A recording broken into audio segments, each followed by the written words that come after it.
دوستو واقعہ کربلا مانو اتہاس کا ایک ایسا واقعہ ہے جو مظلوم کو ظالم کے خلاف آواز اٹھانے کے لیے پریرت کرتا رہے گا۔ محرم کا مہینہ اسلامک کیلنڈر کا پہلا مہینہ ہے۔ عام طور پر لوگ نئے سال کی خوشیاں مناتے ہیں، لیکن یہ مہینہ اتہاس کے ایک ایسے سچے قصے کو اپنے اندر سمیٹے ہوئے ہے جس کو یاد کر کے آج بھی لوگ اپنی آنکھوں کے آنسوؤں کو نہیں روک پاتے۔ کیا آپ کو پتا ہے آج سے تقریباً 1400 سال پہلے اسلامک دنیا میں ایسا کیا ہوا تھا جس کی وجہ سے دنیا کے کروڑوں لوگ آج بھی غم زدہ نظر آتے ہیں؟ یہ مہینہ اسلام کے اتہاس کا وہ مہینہ ہے جس نے اس مذہب کو شروع ہوتے ہی ختم ہونے سے بچا لیا، جس نے اسلام کے انسانیت والے اینگل کو دنیا کے سامنے لا کر رکھ دیا۔ آج ہم آپ کو اسلامی اتہاس کے اس چیپٹر سے روبرو کرانے والے ہیں جس کو ہم کربلا کے نام سے جانتے ہیں۔ کربلا کے واقعے کا اصل بیک گراؤنڈ کیا ہے، آئیے آپ کو ڈیٹیل میں سمجھاتے ہیں۔ دوستو، کسی بھی کہانی کے انت کو سمجھنے سے پہلے یہ پتہ ہونا بے حد ضروری ہوتا ہے کہ اصل میں اس کہانی کی شروعات کہاں سے ہوئی تھی۔ اسلام کی کہانی کربلا تک کیسے پہنچی، اس کی بھی ایک لمبی داستان ہے۔ فی الحال ان شارٹ اتنا سمجھ لیجئے کہ جب اللہ کے آخری پیغمبر حضرت محمد مصطفیٰ صلی اللہ علیہ وسلم نے اسلام دھرم کی شروعات کی تو عرب کے لوگوں کو دھیرے دھیرے اللہ کے نبی کا پیغام پسند آیا اور اسلام دھرم کے ماننے والوں کی تعداد بڑی تیزی کے ساتھ بڑھنے لگی۔ صرف اتنا ہی نہیں، دیکھتے ہی دیکھتے اسلام دھرم پورے عرب جگت میں پھیل گیا۔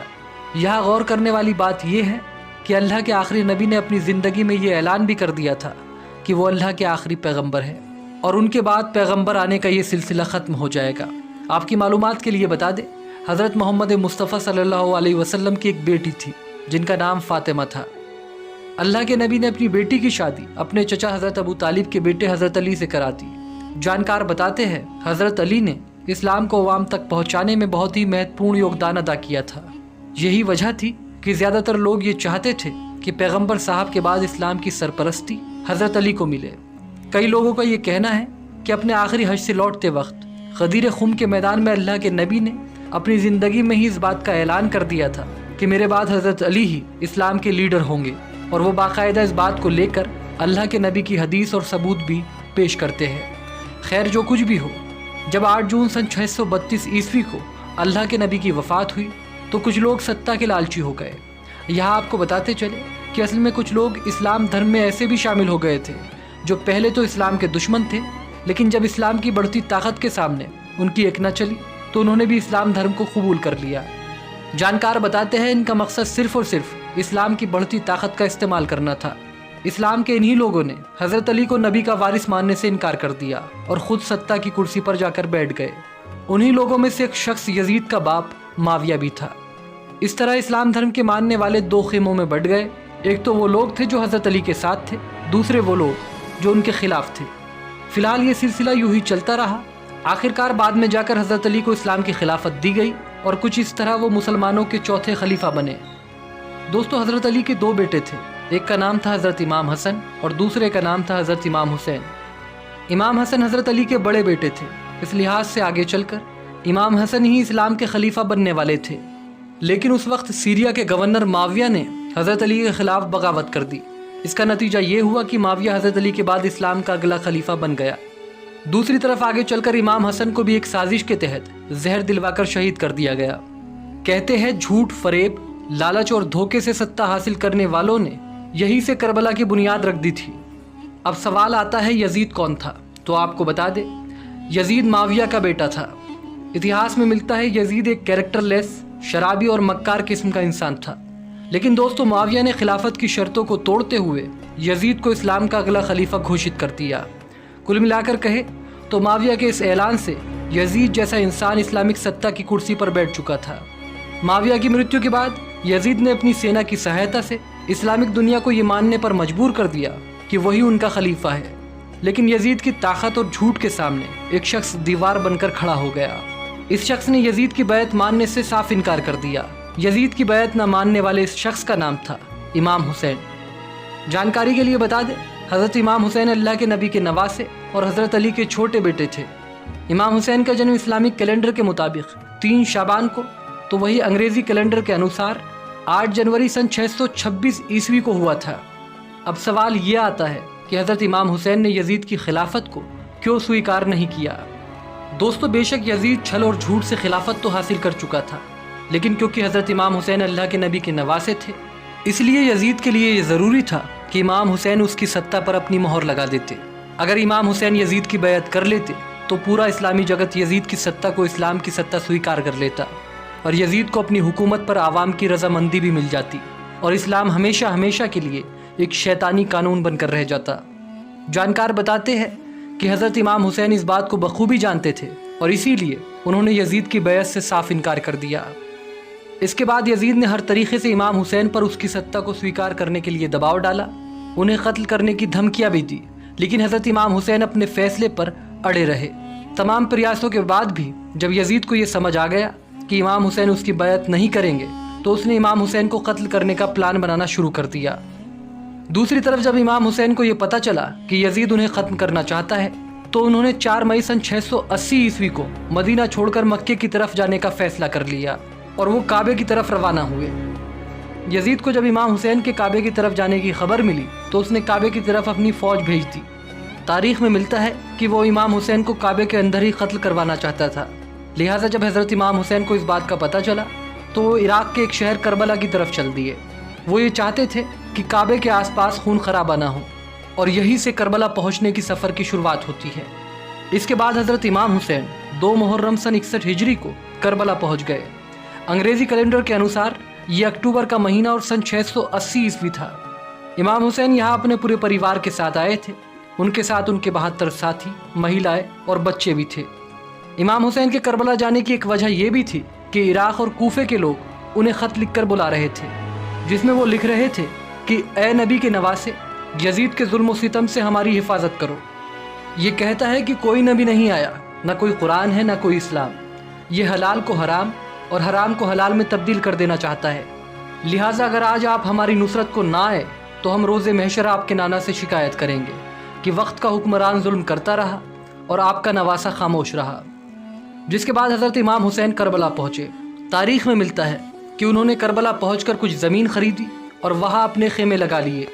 امام حسین کو لگتا تھا کہ کربلا میں انہیں لوگوں کا سمرتھن ملے گا، لیکن ایسا نہیں ہوا۔ کوفے اور عراق کے وہ لوگ جو انہیں دن رات خط لکھتے تھے، یزید کے ڈر سے ان سے ملنے تک نہیں آئے۔ دوستو، کربلا کے اس واقعے کو ایک جنگ کہنا صحیح نہیں ہوگا، کیونکہ جنگ تو تب ہوتی ہے جب دونوں طرف سے جنگ کی خواہش ہو۔ امام حسین اپنے صرف 72 ساتھیوں کے ساتھ کربلا آئے تھے، ان کا مقصد جنگ کرنا نہیں تھا، لیکن یزید نے اپنی 1 لاکھ سے زیادہ کی سینا کو کربلا کی طرف روانہ کر دیا۔ یزید کا مقصد صاف تھا، وہ امام حسین کو زندگی کا ڈر دکھا کر ان سے بیعت لینا چاہتا تھا۔ اس کے بعد یزید کی سینا نے کرورتا کی حدیں پار کر دی۔ کہتے ہیں پرانے زمانے میں جو جنگیں ہوا کرتی تھی ان کے کچھ نیم قانون ہوا کرتے تھے، مثلاً بچوں اور مہیلاؤں پر حملہ نہیں کیا جائے گا، کسی بھی حالات میں پانی بند نہیں کیا جائے گا، اس کے علاوہ نہتوں پر بھی وار نہیں کیا جائے گا۔ یہ سب جنگ کے کچھ اصول ہوا کرتے تھے، لیکن کربلا کی جنگ میں یزید کی سینا نے ان سبھی نیم قانون کو توڑ کر کرورتا اور حیوانیت کی ایسی داستان لکھی جو آج بھی انسانی دماغ کو جھکجھور کر رکھ دیتی ہے۔ تاریخ میں ملتا ہے کہ یزید نے پہلے تو حضرت امام حسین کو سینا کا ڈر دکھایا، لیکن اس کے باوجود بھی انہوں نے یزید کی بیعت سے صاف انکار کر دیا۔ اپنی بات نہ بنتے ہوئے دیکھ کر یزیدی فوج نے حضرت امام حسین اور ان کے ساتھیوں پر 6 محرم کو پانی بند کر دیا۔ تاریخ میں ملتا ہے امام حسین کے چھوٹے چھوٹے بچے 3 دن کے بھوکے پیاسے تڑپتے رہے، لیکن یزیدی سینا کو ان پر ترس نہ آیا۔ یزید کی سینا کربلا میں کیسی حیوانیت پر اتر آئی تھی، اس کا اندازہ اس بات سے لگایا جا سکتا ہے کہ جب حضرت امام حسین کا 6 ماہ کا چھوٹا سا بچہ علی اصغر پیاس کی شدت کی وجہ سے اپنے چھوٹے سے جھولے میں تڑپنے لگا، تب امام حسین اپنے 6 ماہ کے بیٹے علی اصغر کو یزید کی سینا کے سامنے لے گئے۔ انہوں نے یزید کی سینا سے کہا کہ تمہاری لڑائی مجھ سے ہے، اس 6 ماہ کے بچے نے تمہارا کیا بگاڑا ہے؟ یہ بچہ پیاس سے تڑپ رہا ہے، کم سے کم اس بچے کو تو پانی دے دو۔ تاریخ میں ملتا ہے حضرت امام حسین کی یہ باتیں سن کر یزید کی سینا میں کھلبلی مچ گئی۔ سینا کے کچھ سینک بچے کو دیکھ کر منہ چھپا کر رونے لگے، لیکن یزیدی فوج کے ایک کمانڈر جس کا نام ہرملا تھا، اس نے 3 منہ والا تیر اس چھوٹے سے بچے کی طرف چھوڑ دیا۔ یہ تیر سیدھا علی اصغر کے گلے پر جا کر لگا۔ امام حسین کا یہ چھوٹا سا بچہ وہیں پر شہید ہو گیا۔ کربلا کے میدان میں یہ کرورتا کی انتہا تھی۔ دوستو، کہا جاتا ہے حضرت امام حسین کی جنگ ٹالنے کی تمام کوششوں کے بعد جب یہ طے ہو گیا کہ اب یہ جنگ کرنی ہی ہوگی، تب انہوں نے جنگ سے 1 دن پہلے یعنی 9 محرم کو اپنے سبھی 72 سپاہیوں کو ایک خیمے میں جمع کیا اور خیمے کے اندر جل رہے چراغوں کو بجھا دیا رات کے اندھیرے میں چراغوں کو بجھا کر حضرت امام حسین نے اپنے ساتھیوں سے کہا کہ یزید مجھے قتل کرنا چاہتا ہے، اس جنگ میں جو بھی میرا ساتھ دے گا وہ بھی مارا جائے گا، میں نہیں چاہتا کہ میری وجہ سے کوئی قتل ہو، تم لوگوں میں سے جو کوئی بھی یہ جنگ چھوڑ کر جانا چاہتا ہے وہ جا سکتا ہے، مجھے اس سے کوئی شکایت نہیں ہوگی، یہاں سے جانے والوں کو یزید کی فوج کچھ بھی نہیں کرے گی، کسی کے قدم مجھے دیکھ کر نہیں رکے، اس لیے میں نے اندھیرا بھی کر دیا ہے، آپ لوگ اپنے فیصلے کے لیے پوری طرح سے آزاد ہے۔ تاریخ میں ملتا ہے ایسا بول کر حضرت امام حسین نے کچھ دیر خیمے کو اندھیرے میں ہی رکھا، کچھ دیر کے بعد جب چراغ جلے تو 72 کے 72 سپاہی امام حسین کے ساتھ ہی کھڑے رہے، کوئی اپنی جگہ سے ایک قدم بھی نہیں ہلا۔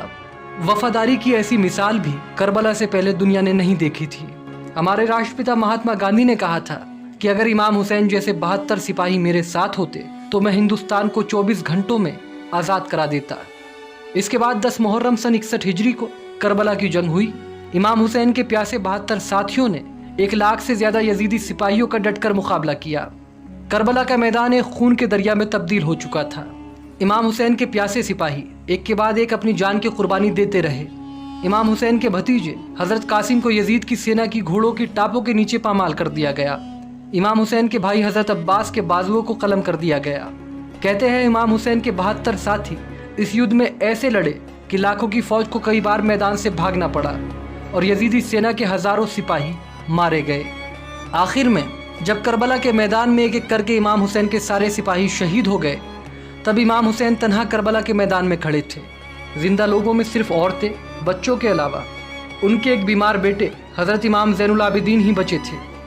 تاریخ میں ملتا ہے امام حسین اپنی تلوار ذوالفقار کو لے کر آخری دم تک اسلام کی بقا کے لیے یزیدی سینا سے لڑتے رہے، مگر افسوس کہ اللہ کے نبی کو اس دنیا سے رخصت ہوئے ابھی 50 سال بھی نہیں گزرے تھے کہ پوری امت کے سامنے ان کے نواسے کو 3 دن کا بھوکا پیاسا شہید کر دیا گیا اور پوری امت تماشائی بنی رہی۔